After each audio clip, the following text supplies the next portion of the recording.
আসসালামু আলাইকুম। আজকে আমরা দেখব যে আগের ড্যাশবোর্ডকে কিভাবে কাজ করা যায়। আগের ড্যাশবোর্ডে যে ফাংশনগুলো ছিল বা সুন্দরভাবে ছিল আমরা ওইটা নিয়ে কাজ করব।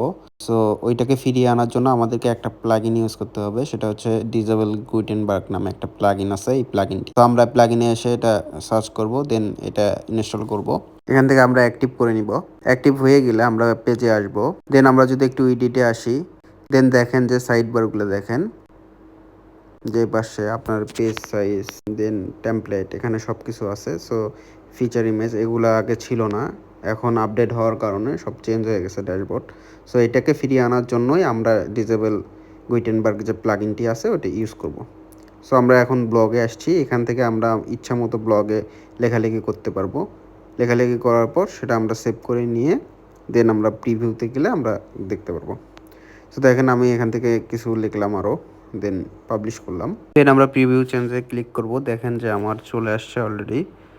সো আপনারা এভাবে করবেন। আজকের ভিডিও এই পর্যন্তই। চ্যানেলটি সাবস্ক্রাইব করে পাশেই থাকুন।